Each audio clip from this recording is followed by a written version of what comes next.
नमस्कार. Yogesh tours and ट्रॅव्हल्समध्ये सगळ्यांचं मनपूर्वक स्वागत. आता 8 मार्च येतो आहे, तर माता भगिनींकरिता आणि महिलांकरिता महिला दिन विशेष आपण सहल आयोजित करणार आहोत. पुणे टू पुणे कोकण दर्शन एक दिवसीय सहल फक्त 6,000 रुपये 4 व्यक्ती असणार आहेत, ज्याच्यामध्ये आपण Harihareshwar, Shrivardhan, Aravi beach, Kondoli coastal road, Suvarna Ganesh मंदिर आणि दिव्यागार बीच असणार आहे. दिव्यागार बीचवरती तुम्हाला 3 तास वेळ मिळणार आहे एन्जॉय करण्यासाठी. सुरक्षित प्रवास असणार आहे. तुमच्या घरापासून घरापर्यंत टोल टॅक्स पार्किंग सर्व खर्च हा आमचा राहणार आहे. फक्त नाश्ता जेवण हा तुमचा वैयक्तिक राहील.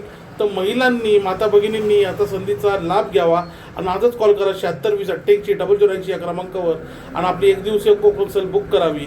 पुणे शहरातून सुरक्षित प्रवास असणारे हिरकणी योजना आपण या सहलीचे नाव देत आहोत आणि या 6,000 रुपये 4 व्यक्ती तर 7,000 रुपयात 6 व्यक्तींकरिता ही सहल आयोजित केली आहे. तुमच्या घरापासून घरापर्यंत असणारे सुरक्षित प्रवास, अनुभवी चालक आहेत. तर हिरकणी योजनेचा लाभ घ्यावा आणि महिला दिनाच्या आत्ताच तुम्हाला हार्दिक शुभेच्छा.